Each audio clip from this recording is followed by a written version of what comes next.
have everyone's attention, please? I want to welcome you all to the Campaign Project Presidential Debate.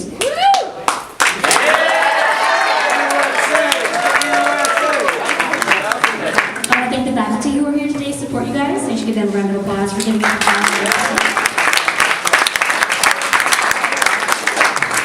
So for my students who are doing the paper that I want you to fill out, you want to make sure that you pick the most important questions to fill out for the chart itself. Okay, so that we do when I see you in this block, so in the debate. We have our three candidates. We have for the Libertarian Party, we have Matt Stein. For the Democratic Party, we have Mae O'Sullivan. For the Republican Party, we have a very tough job. We have Naz Oglesby.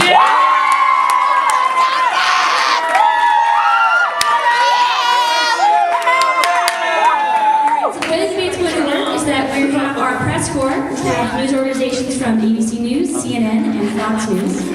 We're going to start with the first 20 minutes of the debate. They will be asking questions, and then we're going to open it up to the Ken Bones of the world, who have some questions for our candidates as well. And then they'll have our final statements at the end, and I will be moderating the debate. Does anyone have any questions before we begin? Yes, Ms. Kaiser. Can we respond vocally? Sometimes in the debates there's really strict rules about audience vocalization. I think keeping it respectful, because the cans are going to be very respectful, I think having a little bit of encouragement is definitely a wonderful thing.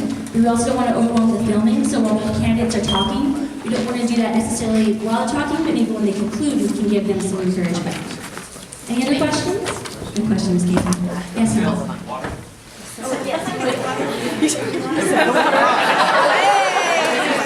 Water. I mean, I know, I was just going to say water. needs water. You just say, can I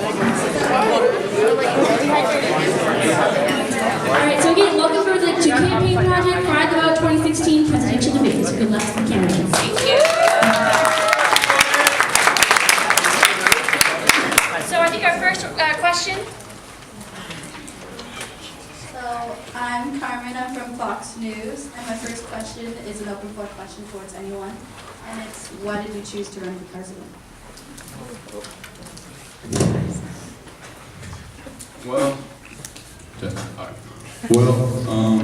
I guess my name was pretty good for it. Finer days ahead. The slogan just came out, so I figured I might as well run. Otherwise, I found the Libertarians very intriguing. I found their views very new and very interesting. I know Gary Johnson decided to run because, well, he was saying things that no one else was saying. He wanted to put an end to war. He wanted to find a new way of taxing the people, which was very different from the other two candidates, so that's why he decided to run. Okay, well, speaking as Hillary Clinton here, oftentimes in politics, people listen to reply, not to understand. But my entire political career, I've worked with political adversaries who were very unlikely partners, such as when I teamed up with Senator Trent Lott in 2000 for hurricane relief, or Newt Gingrich on healthcare. And this just shows that no matter what, I'm going to always search for common ground, and I think that that is an important characteristic of a leader, so that all voices can be represented. Okay, for me, honestly, I thought, wait, I thought I was going to win all things. I thought I was a Christian.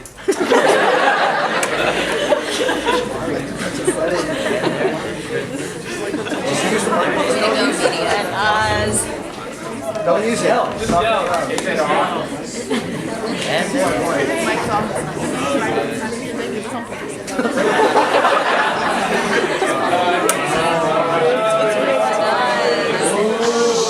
Honestly, I thought I was gonna win, like even before our party was announced. I feel like I have leadership qualities, and I never had like any political experience before, just like Donald Trump. But I'm nothing like that guy. So, yeah, I just think that I relate to all the students, and then I like to know a lot of them. I feel like I know a lot of the staff too, and if I don't know them, I guess I get to know them later on. But yeah, I just think that I would win because I have like a close relationship, or at least like a minimal relationship with all the students and the staff. Now, please share the microphone. I'm Kinsley from ABC News, and my question is open to all three candidates. So what are your thoughts on abortion, like pro-life versus pro-choice?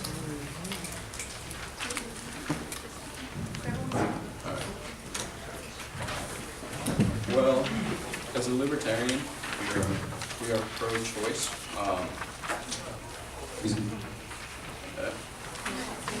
Hello. Alright. Learned something new every day. So, as a libertarian, we support pro-choice. We believe that the federal government has no place being in the very personal decisions that are involved in abortion. We do believe that every person should have the right to make that choice. We, by no means, are attacking any person of any faith who disagrees with abortion. Pro-choice allows a person to say yes just as much as it allows a person to say no. So if they believe that abortions are immoral, then they are not, by no means, don't have to have one. But every person should be able to choose one. It is not the responsibility of the federal government to determine those very personal and very difficult decisions. Well, being the leading world power that we are, it is our responsibility to be a role model for the rest of the countries for human rights. And an important human right that everyone should be entitled to is equality. This being said, we mean that every man and every woman should have the right to be solely responsible for what happens inside their bodies. This does not mean that we are pro-death. It simply means that the woman should be the only one choosing what happens inside of her body. Okay, as a Republican, we are obviously pro-life. And abortion is an immoral act. The fetus doesn't even have a choice or an opportunity to live their life before it is killed. We want to encourage responsible choice making, so that abortions do not have to be made anymore. So that's what we encourage.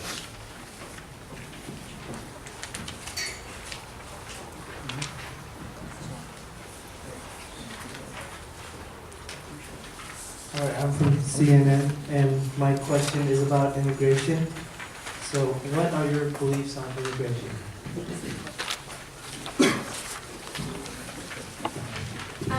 So again, we are a world power, and it's our duty to be role models for the rest of the country in respecting human dignity. So we should be treating every single potential immigrant with the respect that they deserve.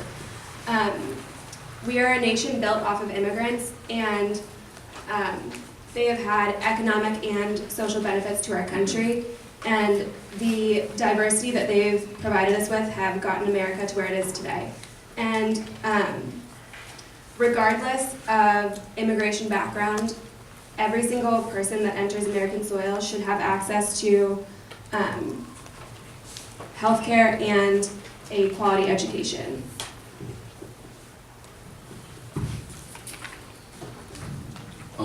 As a libertarian, our views on immigration are very simple. Make it as easy for anybody who wants to enter this country to enter this country. We would look, for starters, to give every immigrant a 2-year grace period to get their paperwork done so they can become legal citizens of the United States. Mr. Trump has claimed that we should build a border wall that would cost billions and billions and billions of dollars to a nation that already has a $20 trillion debt.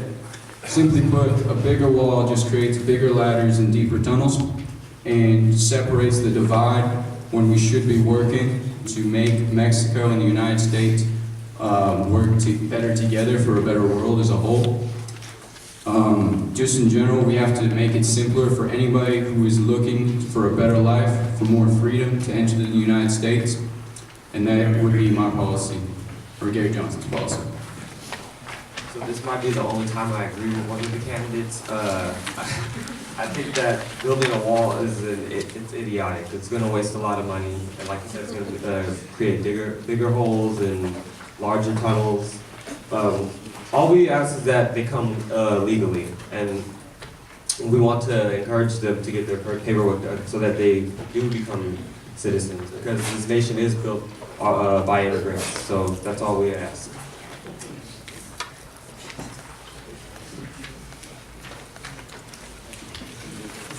From Fox News, and I asked, how will you create more and better jobs for people in America?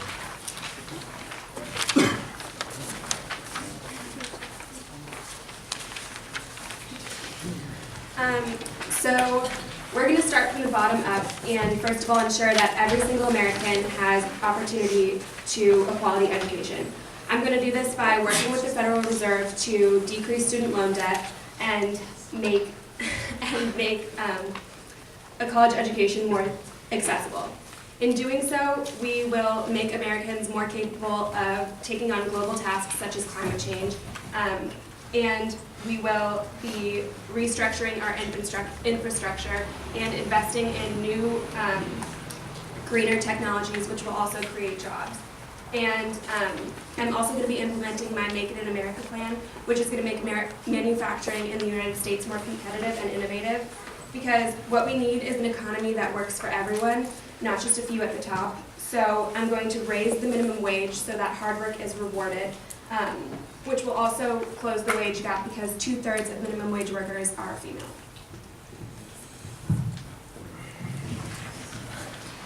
So Gary Johnson would simply like to change the way America views their economics. We would like to make it an easier free market system where everyday Americans get to decide what products they want to buy, what companies they want to support, and without the government interfering, giving tax breaks to certain companies, making it easier for one or another to be more successful. By doing so, the people will have a lot more choice in how the economy is run, which businesses survive, and with less regulation, it will be easier for companies to hire employees, to make their own decisions, to get more jobs flowing back into the economy. And essentially, this less regulation and more of a free market system would help increase a lot of jobs. So as far as education goes with jobs, we support Common Core and we're with free education, which would reduce college debt and actually help have more jobs here. And as well with climate change, the Democrats really want to push the agenda that the climate is changing when we don't actually know for a fact that it is. And by them doing that, they're trying to take away industrial jobs that a lot of people have already established. And by doing that, the more people lose their jobs, which is actually hurting the economy. I would just like to respond to a few things that my opponent said. So, the hands-off government that Johnson talked about would be perfect in an ideal world. But the thing is, we're not in an ideal world. We are living in a country where too many people are below the poverty line. And to cater this problem, we need to ensure that everyone has an equal starting point. We need a big government to intervene in social problems so that we have an economy that works for everyone and there's no winner or loser. And climate change is a real and pressing issue with scientific data that backs it up. And it is America's duty, being the leading power that we are, to set the example for new and innovative greener technology.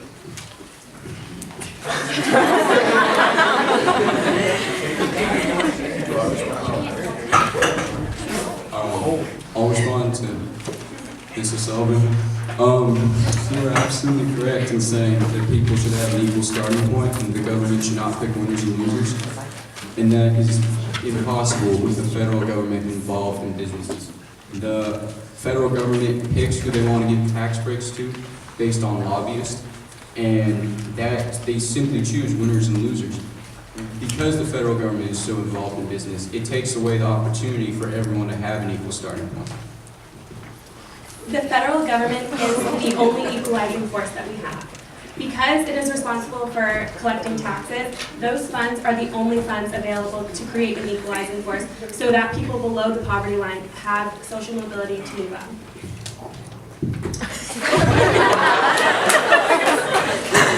So you really create creating an equalized force, you can't force equality. That's not how it works. You have to have a mutual understanding between the people that they should be equals. You cannot have someone, you guys should be equal, and then favor one group to make them more equal. That's how tax breaks would work. So simply, you have to allow the people to make their own equality. You can't try and force it. Does the Republican candidate have anything? I'm enjoying this.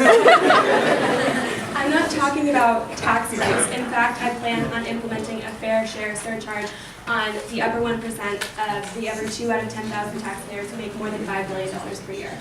By taxing these people, I'm going to have the funds to invest in education and invest in healthcare so that people below the poverty line and people who are starting at a lower starting point have the opportunity to move up and make their own success.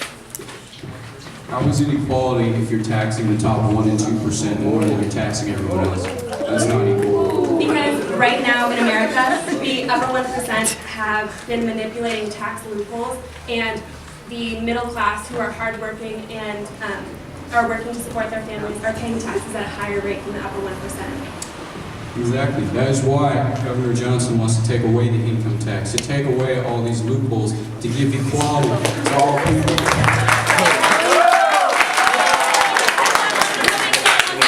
No new taxes.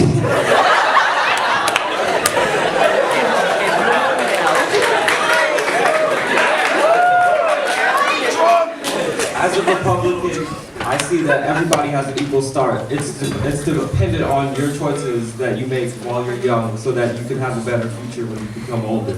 You were also born a millionaire. Oh my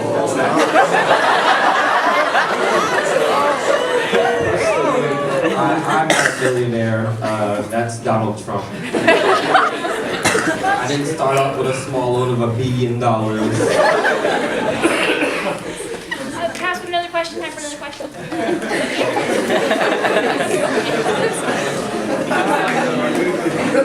I'm Fiona from the ABC News, and my topic is about gun control. And is banning guns a way to limit violence in the United States? So I'll start this one. Guns don't create violence, people do. It's the choices they make with the gun. We support the Second Amendment, and as long as people have their license, we don't care if people have guns. It's just the choices they make with them, because guns don't create violence. When America is stronger at home, we are stronger abroad. And we need strict gun control laws that provide background checks, and we need to eliminate gun show loopholes. In doing so, we will decrease gun violence as being the leading cause in death in African Americans. This is an issue that needs to be addressed and can only be addressed through strict legislation. I agree with Mr. Oglesby. Statistics show that guns were used 2.5 million times in the last year as self-defense, and only 8% of those times was someone injured or killed. Guns are used to defend a person, they are used to protect your life, and only people that want to obtain guns for bad purposes will obtain them whether they're legal or not. It should be up to the people to be able to buy their guns to protect themselves.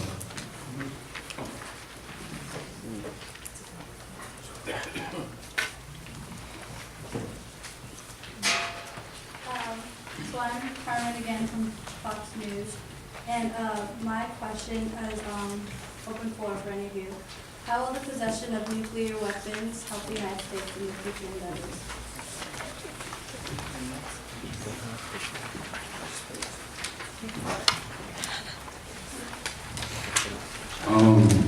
How will it help in future endeavors? As a president, I would absolutely not try to use any nuclear weapons, just because of the huge implications that using one could have. It is a good thing to have in your back pocket, but really it should not be a focus point of any of our foreign policies to try and use that magnitude of fear when negotiating with other countries. When nuclear warfare is involved, it is really important that we have a diplomatic leader who is going to be able to make peaceful resolutions to world conflicts. I've shown that I am capable of doing this through my work in the Iran deal, where I peacefully resolved a potential nuclear crisis. we need to not take nuclear warfare